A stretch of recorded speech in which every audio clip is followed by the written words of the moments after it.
But now there's nowhere safe. If you have to start retreating the black king towards the white rook, then suddenly your pawns might drop off.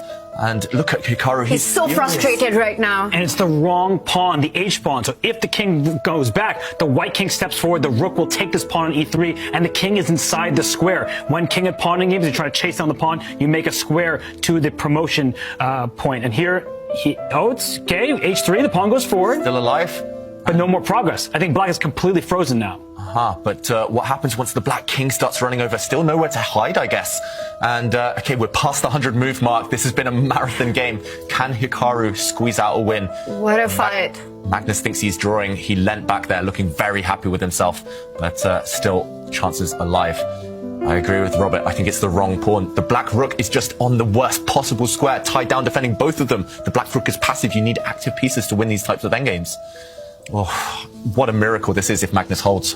And it's just amazing the defense that he's shown, and we can see Hikaru that he's giving up on this. He knows that there's no way to improve this position further. The black's rook is tied down to defending that E3 pawn and the H3 pawn. Magnus continues to attack the black king with checks. There's no place to hide, and we see Hikaru leaning back. He knows he's done everything, but it's not been enough.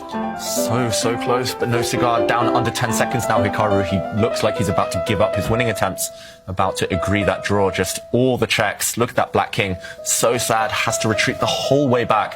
And this pattern's just going to continue. The black king's going to chase the white rook, but to no avail. The white rook is just going to move, hide, check, and cause all the problems in the world. And at this point, Hikaru might just be going for the longest game in Champions Chess Tour history, because we're at move 116, it seems, and it's going to keep going because Hikaru is just going to hope for a Magnus Carlsen mistake. But the issue for Hikaru, his rook is completely frozen in place. If it ever leaves the third rank, the pawns are going to fall off, and the king, it wants to help out in protecting the pawns, but the rook keeps checking. So as long as the king is far away from the rook keeps checking it, and the king has nowhere to hide.